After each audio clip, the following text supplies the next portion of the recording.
What's going on? My name is Dwayne Morgan, and I'm very happy and excited to have this opportunity to share with you and share my work. If you have any comments, questions, feel free to put them down in the comments section, and either myself or someone from Brick Books will respond to you. But let's get into it.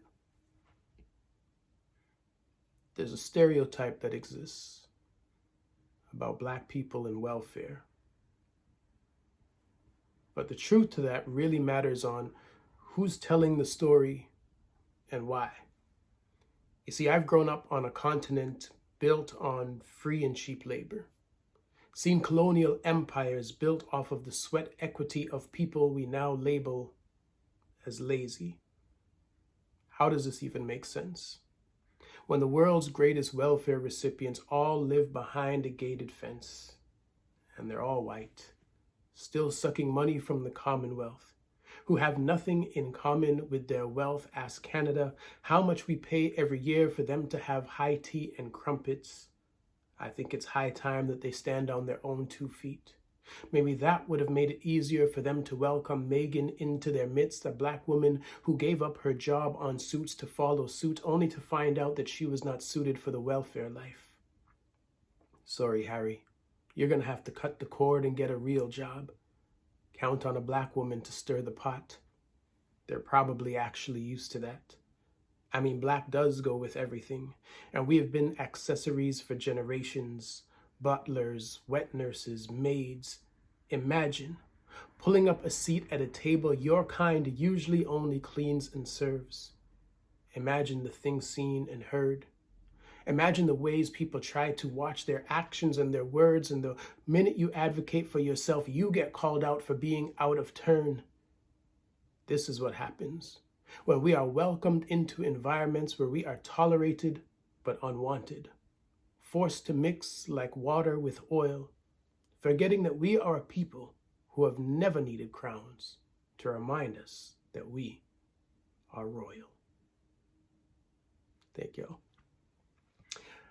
I'm going to go digging in the crates for this next piece that I'm going to share with you. This poem was written 20 years ago, and it's amazing that people still ask to hear it and that I still get to share it. So let's get into it. As men, many of us tend not to see women as complete human beings, so instead we break them down into parts, using Barbie doll images to determine who and what women really are. And we've gone so far that we've made some women hate themselves. Dark skin still isn't right. There are products on store shelves to make dark skin light, for the closer it gets to white, the greater the chance that she might get a blind. Instead of fixating on her skin color, she can worry about her cup size. Because as men, we have some women staring at their chest, not satisfied with the size of their breast, taking matters into their own hands, resorting to surgical implants, watching as their cup size grows. Young children are being born fed on hormones laced with silicone, as our misogyny condones us being anti-women. Because we don't love women. We just love some parts of women. But the sum of her parts is her essence. Age is both wisdom and a blessing, yet some women don't want to age, wishing that they could be 25 for the rest of their days, owing under the knife, allowing surgeons to stretch their face, cutting the years and the wrinkles away, not recognizing the beauty of the age or ageist beauty, because she has been broken down into parts, having her worth tied to some of her parts, but the sum of her parts is her beauty. As men continue to compartmentalize her into thick thighs and booty, because you know it's our duty to find the woman with the nicest ass and to compensate for those who don't have. Stores are now selling underwear with pads, while those with too much are taking fat from the back and putting it in their lips, doing just about anything to be shaped like an hourglass.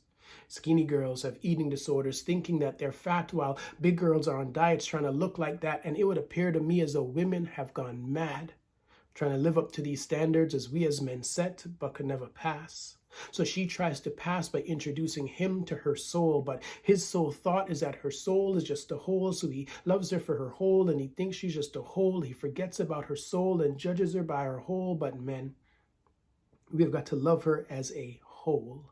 We've got to love her wholeheartedly, holistically. We have got to love she who holds the mystery to carry we to life. We have got to love her not by our standard, but by God's standard of perfection. She is deserving of love, respect, and affection as is. The gods made no mistakes when they created their kids. We have to recognize that every woman is a star who needs to be loved for who she is and for the sum of all her parts. Thank you. So I have a daughter who is now in grade 10, and she's always letting me know about things that are happening, in her life, in her world, what happens at school and stuff. And this is great intel for whatever it is that, I want to try to write and explore. So from some of that, back when she was maybe in grade 6 or 7, came this poem. When my daughter told me that she was being teased by one of the boys in her class, I couldn't help but laugh, knowing that he had picked the wrong one.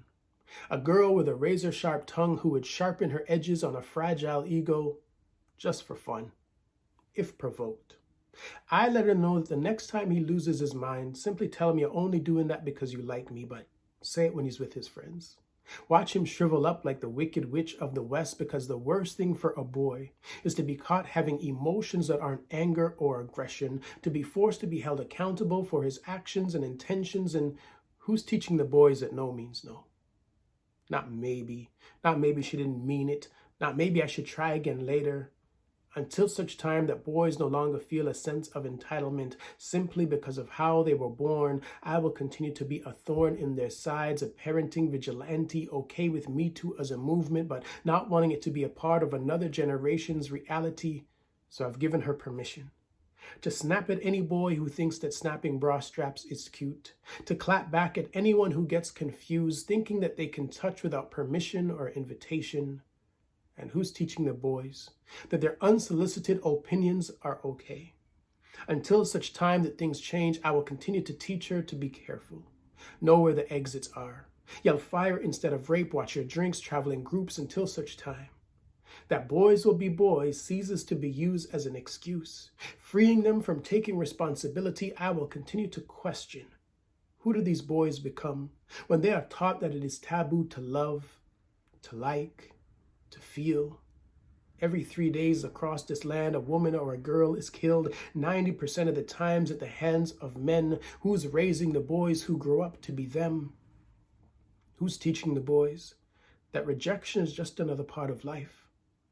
Until such time that missing a shot with a girl is treated with the same nonchalance as missing a shot in a game, I will continue to teach her that pain doesn't mean I like you, and to be wary of predators cloaked in affection, because there are some who will seek to build themselves up using the broken pieces of your self-esteem. Pieces broken by their very own hands. Who's teaching the boys not to use their words, to have expectations for the bodies of others that they would never accept for their own, to act as though they are owed simply because they were born male with no other virtues? Have you ever questioned who's teaching the boys? Yeah, I get it. Me too. Thank you all very much. So I hope that you are enjoying the set so far that I've decided to share with y'all. Remember, subscribe to the channel, comment below, because we're trying to build a little movement here. All right, so y'all are a part of how we build this. Why are the Black poets so aggressive and always talking about race? Even here, under the facade of a safe space, it happens. Passion mistaken for aggression. It seems as though every time we strive to be great, we are broken down to nothing but our race. Mario Balotelli. Where do you call home when you have received no acceptance in the only place you have ever known? You proudly wear an Italian flag that others wish they could pull from your chest, and while it says Balotelli on your jersey, they have called you King Kong, dehumanized you with no red cards, treated you like a blackhead on the face of the beautiful game, thrown bananas at you as you have walked onto the field. It is amazing how alone one can feel on a pitch full of men. If only I could win enough, score enough, Maybe I could outrun my skin, but no, Mario. At some point, we have to stop running when the issue isn't us. Stop shifting to fit into boxes when we were born enough. You see, the scales of equality seem to have a permanent slant, allowing you to get more jail time for killing a dog than for killing a black man. So we step to the mic, victims of our skin tone, steps onto courts, stages, fields, eager to play, knowing that for us, it will always be more than just a game. Fact. White athletes are praised for their hard work, discipline, and knowledge of the game. Fact. Black athletes are praised for being naturally gifted freaks of nature with natural athleticism. Ironically similar traits to when we were being auctioned off as slaves. I guess it's no mistake why they call it color commentary. As Serena's body is ripped apart, scrutinized more than her skills, her dominance, not tied to decades of discipline and devotion, but to being masculine and aggressive. A double fault for the masses who believe there is only one mold for what a woman should look and seem like. So in 2022, we still ask, is the U.S. open to a Compton kid crip walking across courts with no care for your insecurities, casting shadows with her wingspan, and while some would love to see her crash and burn, she remains that phoenix, rising from the Arthur ashes, affirming that there will always be hate. But never let that stop you from striving to be great. No matter your talent or your job, you can be that tiger, mastering courses you were never meant to play on. So for the Jamaican immigrant suspended from school for being too loud, for the poet accused of being aggressive when they step in front of a crowd, release that aggression like a Serena Williams serve at an open mic or grand slam without ever giving a damn for what anyone has to say. Because these odds are stacked against us, but we still show up to play. So I'm winding down the set. I'm going to try to squeeze in 2 more poems for you. Once again, my name is Dwayne Morgan, and so grateful for this opportunity to be able to share some of my work with you. Again, going back to my daughter, when she was much younger and we were reading bedtime stories, I wasn't really a big fan of a lot of the messaging in the stories that, in the books that she had. So I had to create my own, and it went like this. I look forward to bedtime. I let her choose whatever story she wants to read, and then I wait to see what adventures we find. Time after time, I've come to realize that there are dangers lurking on bookshelves, words and sentences used to affirm the imaginations of boys while leaving girls to wonder if they're good enough to find their prince. And to think that we socialize girls to find their prince charming while never teaching boys how to be charming. I find this alarming.